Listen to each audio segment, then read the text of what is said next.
I think the problem is internal more than external when it comes to how do they administer this one. Has President William Ruto bitten off more than he can chew?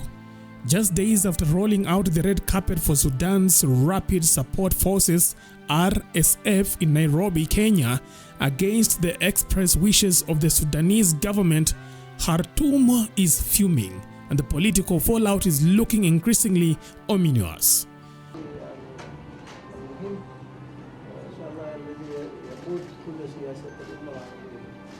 In a scathing rebuke, Sudan's vice chairman of the Sovereign Council, Malik Agar, has come out guns blazing, issuing a thinly veiled warning to President Ruto. Taking to Twitter, Agar cryptically cautioned the Kenyan president with a Swahili proverb, "Those who do not listen to their elders shall have a broken leg." If that wasn't clear enough, the long-winded political artillery that followed left no doubt. Sudan is not amused. So deeply concerned that members of the diplomatic community. Agar's lengthy statement accused Ruto of blatant interference, alleging that the Kenyan president is violating AU principles and playing kingmaker by allowing RSF to organize a parallel government in Sudan from Nairobi. According to Agar, this isn't an isolated misstep, but part of a disturbing pattern. In June 2023, Agar claims Ruto allegedly tried to force a four-nation peace mechanism, including Kenya, without Sudan's consent. In September 2024, Ruto is said to have inserted Sudanese matters into an IGAD meeting on Somalia, even suggesting that the sanctioned RSF leader be given Sudan's seat. The same president in the extraordinary meeting of IGAD 18th of September 2024 to discuss Somalia held in Uganda further inserted Sudanese matters into discussions pertaining Somalia and exacerbated tensions by proposing the sanctioned leader of the genocidal RSF to sit on Sudan chair and represent Sudan. A clear violation of the UN and AU principles that does not allow non-state holders to participate in state meetings. Read part of the statement. In February 2025, Ruto's government hosted RSF officials in Nairobi, seemingly legitimizing the militia group's claim to power. To Sudan, this reeks of foreign interference at its own worst. Agar argues that instead of playing peace broker, Kenya is actively undermining Sudan's sovereignty. His message: sort out your own house before trying to fix ours.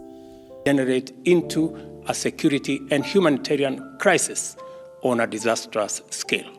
It is time to silence the guns in our region and continent so that we can focus on the urgent work of enabling our people to pursue opportunities and actualize their aspirations in peace and tranquility. How can Ruto claim to mediate Sudanese affairs when he has never experienced the scale of violence currently unfolding in Sudan?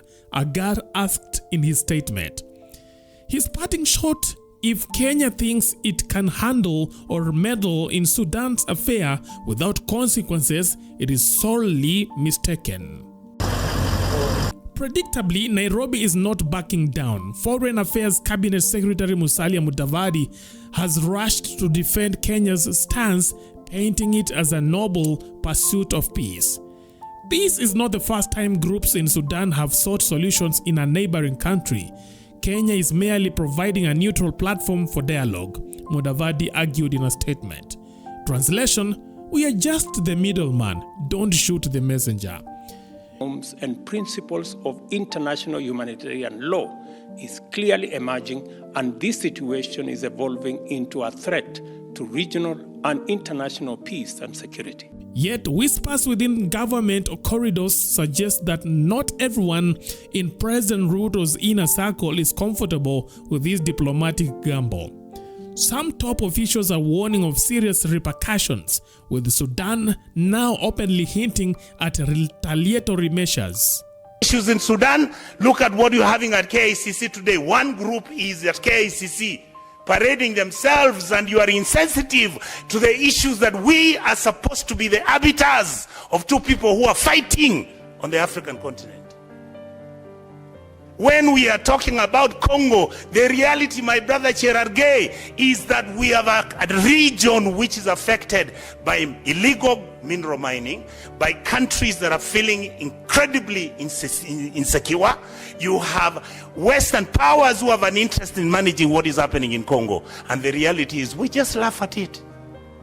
So when M23 are coming to Nairobi to come and have a meeting here with our president, the simple fact that they came here put everybody onto suspicion mode. Just a minute, Senator Onyonka. There is a point of order from Senator Mandago.